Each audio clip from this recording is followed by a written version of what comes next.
धूप और छाँव की तरह हमारे जीवन में दुख और सुख आते रहते हैं। हमें लगता है कि हमारे जीवन में हजारों दुख है, लेकिन अगर वास्तविकता में देखा जाए तो आंखें खोल कर देखा जाए तो जीवन में सिर्फ एक ही दुख होता है। और वह दुख क्या है? इस बोध कहानी के माध्यम से हम समझ जाएंगे कि वह एकमात्र दुख क्या है और इसका समाधान क्या है। एक गांव में सबल नाम का एक आदमी रहता था। वह अपने जीवन से बहुत निराश था। उसकी निराशा का कारण यह था कि वह अभी तक कुछ भी नहीं करता था। उसके घर वाले उसे दूसरों का उदाहरण देकर ताने मारते थे और कहते थे कि वह सब तो कामयाब हो गए और तू यही कहीं रह गया। जब भी वह कहीं बाहर जाता तो लोग उससे पूछते कि तुम क्या कर रहे हो भाई, और उसे यह कहने में बहुत शर्म महसूस होती कि वह भी कुछ नहीं कर रहा, कुछ करने की कोशिश कर रहा है। धीरे धीरे उसने लोगों से मुंह छिपाना शुरू कर दिया। उसका दुख इतना बड़ा था कि उसको लगता था कि वह धरती पर एक बोझ है और उसके बस में कुछ भी करना नहीं है। कुछ कर ही नहीं सकता तो जी कर क्या करेगा? हमें मर जाना चाहिए। वह अकेले में बैठकर रोता और भगवान को दोष देता। एक दिन उसने नगर में गुरु को देखा जो दुख के ऊपर अपना प्रवचन दे रहे थे। गुरु कह रहे थे कि दुख एक गुरु की तरह होता है जो आपको जीवन के बारे में समझाता है और आपको सही से जीने का तरीका बताता है। आप चाहे तो दुख रूप ही गुरु से अपना जीवन सीख सकते हैं या दुख में डूब कर बैठे बैठे रो सकते हैं। सबल भी यह बातें सुन रहा था। जब उपदेश खत्म हुआ तो उसने गुरु से कहा, दुख कुछ सिखा कर नहीं जाता बल्कि पीड़ा देकर जाता है। दुख की पीड़ा आनंद होती है। ऐसा लगता है कि इसके बाद कुछ नहीं मिलने वाला, कुछ नहीं होने वाला। मृत्यु किसके सामने कम लगती है? गुरु ने पूछा कि क्या दुख है? तुम्हें सबल अपनी सारी परेशानी गुरु को बता दी और कहा कि मेरे दुख का आपके पास कोई समाधान नहीं है। गुरु ने मुस्कुरा कर कहा कि जब तुम्हारे जीवन में असली दुख आ जाए तभी मेरे पास आना, मैं उसका समाधान अवश्य करूँगा।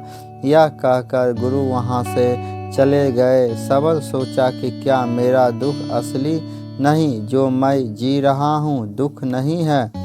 कोई भी मेरे दिल का दर्द नहीं समझता। अरे घर वाले नहीं समझते तो गुरु क्या समझेंगे? अपने दुख से परेशान होकर सबल ने एक निर्णय लिया कि वह कुछ करके दिखाएगा। उसने छोटा सा व्यापार शुरू किया। उसे उसके व्यापार में सफलता नहीं मिल रही थी और उसके घर वाले बहुत खुश थे कि वह कुछ तो प्रयास कर रहा है। धीरे धीरे उसे सफलता मिलने लगी और फिर उसने रफ्तार पकड़ ली और 2 साल के भीतर बड़ा व्यापारी बन गया। अब उसके आसपास काफ़ी लोग थे जो उसे पसंद करते थे, जो उसकी चिंता कर देते थे, उसके काजों की सराहना करते थे, प्रशंसा करते थे। उसके माता पिता भी अपने बेटे की प्रशंसा करते करते नहीं थकते। उसके मित्र की संख्या दिन ब दिन बढ़ती जा रही थी और वह बहुत खुश था। फिर उसके कुछ दोस्तों ने उसको सलाह दी कि उसे अपना व्यापार और बड़ा करना चाहिए। जब वह बड़ा व्यापारी बनकर इतना खुश है तो सोचो, अगर तुम इस नगर से इस राज्य के सबसे बड़े व्यापारी हो जाओगे तो कितना सुख होगा। तुम्हारे पास कितने लोग तुमसे जुड़ेंगे, कितना यश तुम्हारा फैलेगा। स्वयं राजा भी तुम्हारी तारीफ करेंगे और ज़रूरत पड़ने पर तुमसे ही धन उधार लेंगे। यह बात सबल के मन में बैठ गए और अब और ज़्यादा मेहनत करने लगा। लेकिन यह सब कुछ उसे बहुत जल्दी चाहिए था। ज़्यादा समय इसमें वह बर्बाद नहीं करना चाहता था, इसलिए उसने कुछ ऐसे काम किए जो उचित नहीं थे। उसने बहुत बड़ी मात्रा में धन उधार ले लिया और वह यहीं पर नहीं रुका। ज़्यादा मुनाफा कमाने के चक्कर में उसने अपनी माल की गुणवत्ता खराब कर दी। उसके मित्रों से जैसा कहते थे वह वैसा ही करता रहा। दूसरे व्यापारियों के खिलाफ षड्यंत्र रचने उसने शुरू कर दिए। अब उसके जीवन का सुकून कहीं चला गया था। उसे अब रातों में नींद नहीं आती थी। वह हमेशा कुछ उधेड़ बुन में लगा रहता था। सुख साधन की सारी वस्तुएं होने के बाद भी उसे किसी चीज में सुख नहीं मिल रहा था। एक दिन सबल अपने रथ में बैठकर एक मार्ग से जा रहा था। रास्ते में उसने उसी गुरु का आश्रम देखा। वह गुरु के पास पहुंचा और कहा, गुरुदेव, आपने कहा था कि असली दुख हो तो ही मेरे पास आना। मेरे जीवन में बहुत दुख है, मैं रात को सो भी नहीं पाता। सबल गुरु को अपनी सारी बात बताता। गुरु ने कहा कि जब तुम पहली बार मिले थे तब भी तुम किसी दुख में थे। उस दुख से तुमने क्या सीखा? सबल ने कहा, मैंने सीखा कि केवल सोचने मात्र से कुछ नहीं होता। अपनी सोच को साकार करने के लिए कर्म करना पड़ता है और केवल कर्म करने से कुछ नहीं होता। कर्म को अंतिम पड़ाव तक ले जाना आवश्यक होता है। चाहे रास्ते में कितनी भी बाधाएं आए, कितनी भी निराशा है, चाहे ऐसा क्यों ना लगे कि अब कुछ नहीं होगा, तब भी यह मानकर कि जो काज मैं कर रहा हूँ मैं इसमें सफल होकर ही रहूँगा, कर्म करना चाहिए। लोग केवल सफल आदमी को ही महत्व देते हैं, बाकी चाहे कोई भी कितना भी अच्छा क्यों ना हो, इस दुनिया के लिए वह बोझ ही कहलाता है। गुरु मुस्कुराए और कहा, जब तुम्हारे जीवन में असली दुख आए तब मेरे पास आना, मैं उसका समाधान अवश्य करूँगा। सबल फिर से आश्चर्यचकित हो गया कि यह दुख क्या असली दुख नहीं, असली दुख होता क्या है? लेकिन उसने कुछ नहीं बोला। सबल ने गुरु कोई घड़ा भेंट किया जो सोने के सिक्के से भरा था।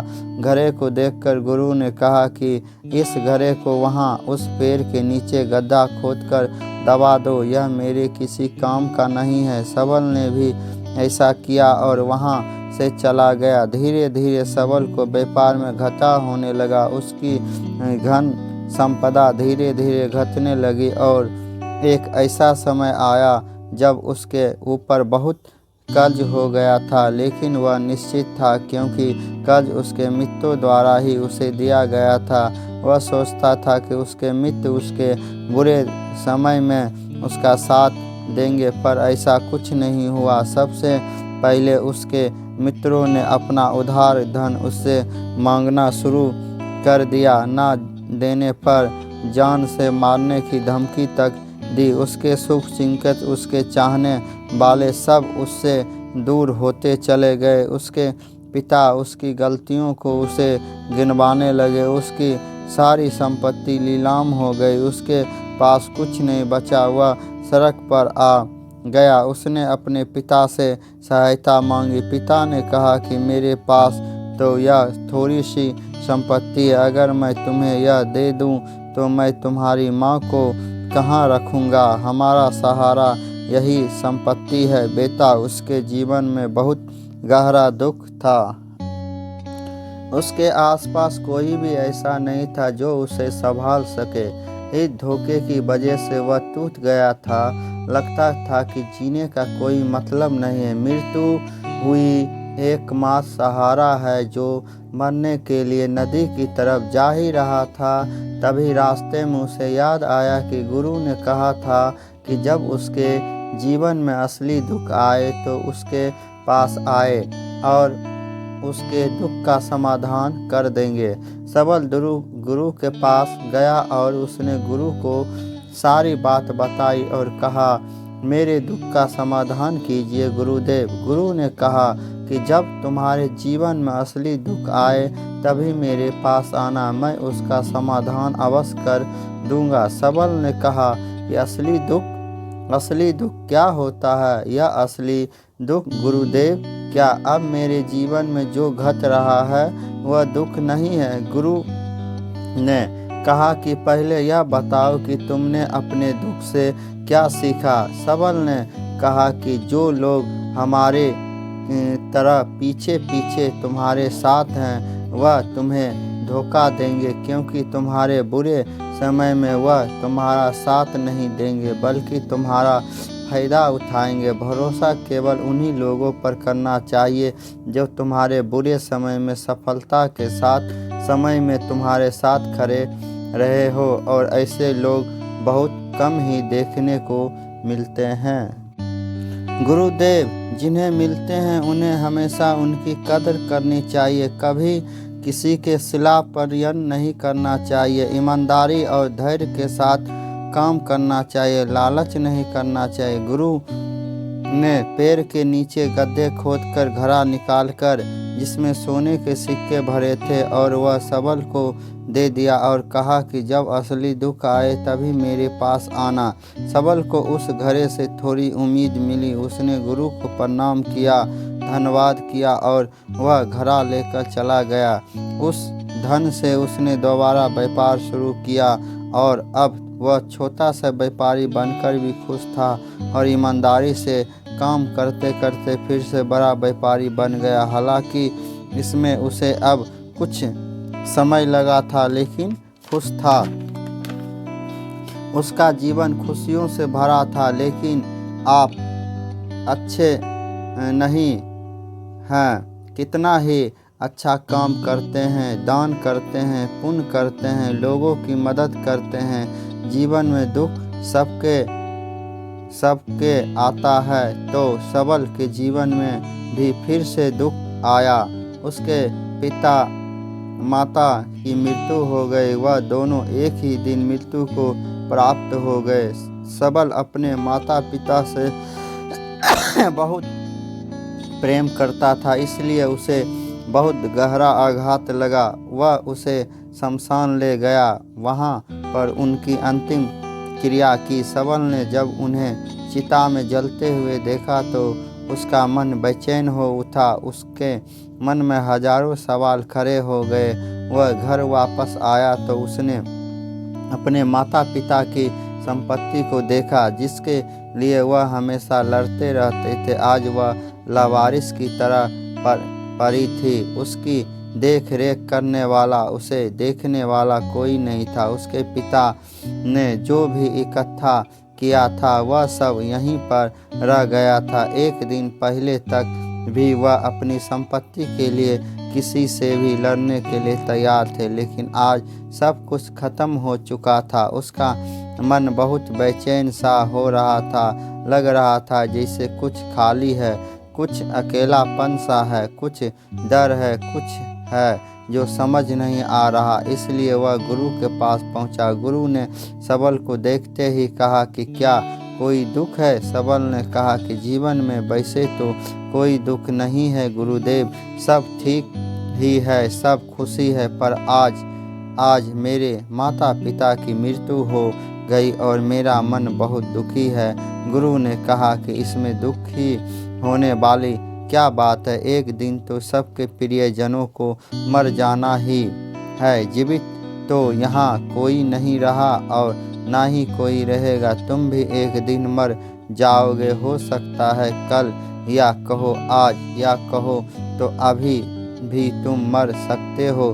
सबल ने कहा कि गुरुदेव आप यह क्या कर रहे हैं? मर जाऊंगा? अरे मैं तो जवान हूँ। गुरु ने कहा कि प्यारे, इस भ्रम में मत जीना कि मृत्यु बूढ़ों को ही आती है। बूढ़ों के सामने जवान भी मर जाते हैं, बच्चे मर जाते हैं। मृत्यु का किसी भी उम्र से कोई लेना देना नहीं है। गुरु के मुख से यह बातें सुनकर सबल वहाँ से चुपचाप चला गया और उसका मन जैसे बेचैन था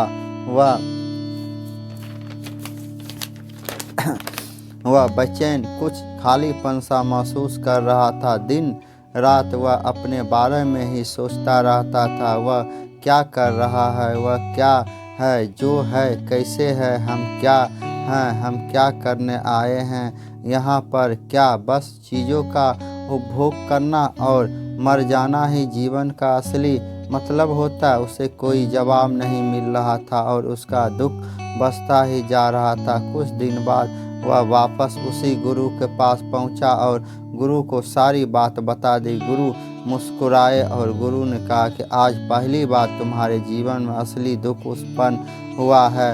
वास्तव में यही है तो दुख कहलाने लायक है कि हमें पता ही नहीं है कि हम क्या कर रहे हैं, क्यों है, कैसे है, कौन है हम और हमें क्या करना। सबल ने कहा, गुरुदेव मेरे दुख का समाधान कीजिए। गुरु ने कहा कि हम सब अपने जीवन भर क्या इकट्ठा करते रहते हैं। सबल ने कहा कि गुरुदेव सभी लोग धन संपत्ति, मान सम्मान, प्रेम, परिवार, मित्र, शत्रु, पद, प्रतिष्ठा इकट्ठा करते रहते हैं। गुरु ने कहा कि क्या इनमें से कुछ भी इकट्ठा करके हम अपने साथ ले जा सकते हैं। सबल ने कहा कि नहीं गुरुदेव, ऐसा तो कुछ भी साथ नहीं ले जाते।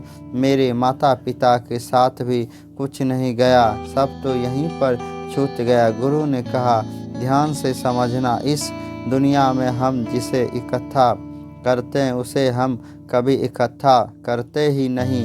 सभी चीज़ों को देखते हैं लेकिन उसे देखते ही नहीं। जिसे हमें इकट्ठा करना है वह है हम खुद। हमें दुनिया में अपने आप को इकट्ठा करना है, बाकी जब हमारी मृत्यु हो तब हम एक हो सके और अपने आप को पहचान सके। हम बैठे हुए हैं प्रेम में, नफरत में, क्रोध में, क्रूरता में, धन में, संपत्ति में, पद में, प्रतिष्ठा में, सम्मान में, पहचान में, धर्म में, जाति में, दूसरों को लूटने में और अपने आप को लुटाने में, और ऐसी ही हजारों लाखों वासनाओं में हम बैठे पड़े हैं। हम टुकड़ों में जीवन जी रहे हैं। हमारी चेतना कभी भी एक नहीं हो पाती। हमारी ऊर्जा शक्ति बिखर गई है, इसलिए हमारे पास इतना भी समय नहीं है। क्या इतनी भी शक्ति नहीं है कि हम मुड़कर अपनी ओर देख सके? वास्तव में लोग जिंदगी भर जिसे दुख कहकर चिल्लाते रहते हैं और उनका समाधान खोजते रहते हैं, उन्हें उनका समाधान कभी मिलेगा ही नहीं, क्योंकि जिन्हें वह दुख कहते हैं और दुख है वही नहीं। इसलिए यहाँ किसी को भी कभी उसके दुख का समाधान नहीं मिलता। वह बस एक परिस्थिति से टूटकर दूसरी परिस्थिति में फंस जाते हैं। जैसे वह पहली समस्याओं में रो पड़ते थे, वैसे ही वह दूसरी समस्याओं में रो पड़ते हैं। हमेशा ही एक समाधान नज़र आता है, वह है मृत्यु। वह भी कोई समाधान नहीं। इसीलिए इन सब का परम समाधान चाहिए तो अपने आप को इकट्ठा करो, अपनी ऊर्जा कोई संसार से वापस खींचो, उसे एकत्रित करो और अपने ऊपर ध्यान दो, अपने पर ध्यान लगाओ। मृत्यु से पहले अपने आप को पहचान लो। ऐसे ही बिखरे हुए मत चले जाना। सब ने कहो तो क्या गुरुदेव हमें यह संसार छोड़ देना चाहिए, अपनी इच्छाओं को मार देना चाहिए, इकट्ठी नहीं करनी चाहिए? क्या हमें यहाँ किसी से प्रेम भी नहीं करना चाहिए? गुरु ने कहा, तुमसे इच्छाएं, कामनाएं और वासनाएं ऐसे ही निकलती है जैसे पहाड़ से कोई पत्थर गिर रहा हो, जिस पर पहाड़ का कोई नियंत्रण ही नहीं है सिवाय देखने के और परेशान होने के। जब तुम एकत्रित हो जाते हो तब जो भी तुम करते हो वह सब नियंत्रण में रहता है। तब इच्छाएं भी तुम्हारी इच्छा से निकलती है। सबल ने कहा, गुरुदेव आपने मेरे सच्चे दुख का निवारण कर दिया। आपका बहुत आभारी हूँ। अब मैं अपने आप को ही एकत्रित करूँगा। गुरुदेव, मानव शरीर में बहुत ऊर्जा है, बहुत शक्ति है और वह बेकार की चीज़ों में बैठ कर रह गई है, व्यर्थ की चीज़ों में लगी रहती है। दोस्तों, अक्सर हम ऊपर वाले से सवाल करते हैं कि हमारे जीवन में इतनी दुख क्यों है। हम सभी के मन में यह सवाल उठता है कि और इसका जवाब है कि वह परमात्मा हमें उस परम दुख तक ले जाना चाहता है, उस सबसे बड़े दुख तक ले जाना चाहता है जहाँ पर हमें पता चल सके कि इंसान आत्मा का असली दुख क्या है। और वह दुख है अपने आप को ना पहचान पाना, अपनी शक्तियों को ना पहचान पाना, अपने आप को इकट्ठा ना कर पाना, अपने आप पर नियंत्रण ना कर पाना। हमारे जीवन में यही दुख होता है, लेकिन इस दुख को ना देखकर हम सभी प्रकार के दुख देखते हैं, लेकिन इस दुख पर हमारा कभी ध्यान ही नहीं जाता। और वास्तव में होना यह चाहिए कि जब हमारे जीवन में दुख आते हैं तो हमारी सोच वहाँ पर जाने चाहिए कि मैं क्यों, मैं क्या हूँ। और जब यह एकमात्र दुख आपके जीवन में आपको नज़र आता है, तब आप ध्यान की तरफ बढ़ते हैं, तब आप अपने आप को खोजने की तरफ चलते हैं। धन्यवाद।